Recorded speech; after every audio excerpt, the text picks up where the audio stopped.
150 গ্রাম পোড়া, 250 গ্রাম চিনি ও একটা শ্যাম্পু। পুকুরের বাপ পর্যন্ত পড়ে যাবে, কচুরি পর্যন্ত পড়ে যাবে। এই যে লাইন বাই লাইন পড়ে গেছে পুকুরের কচুরি পর্যন্ত।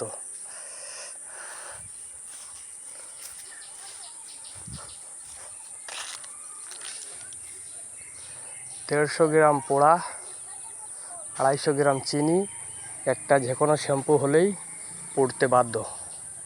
একদম পুকুর সব পুড়ে লাল হয়ে গেছে, ছাই হয়ে গেছে চারি সাইড। তো একটু খরচ করতে হবে, তো হদ্দ পোড়া পড়বে। পোড়ার নিয়ম হলো এটাই। আমি নতুন বুদ্ধি করেছি। পানিতে পর্যন্ত শ্যাওলা পর্যন্ত পচে গেছে। এই যে 1 line, 2 line, 3 line, 4 line, 5 line, সব টোটাল 8 লাইন পুকুরের ভিতরে, চারি সাইডে 3 লাইন করে হয়েছে। খুব সুন্দর, পুরো একদম পুরো খড়খড়। তো এইভাবে সবাই পোড়া দাও, আশা করি কাজ হবে, কোথাও বাদ যাবে না। মানে যেখানে লাগবে না সেখানে পড়বে না, আর যেখানে লেগে যাবে তার পড়তে বাধ্য। একদম পুরো লাল, লালে লাল।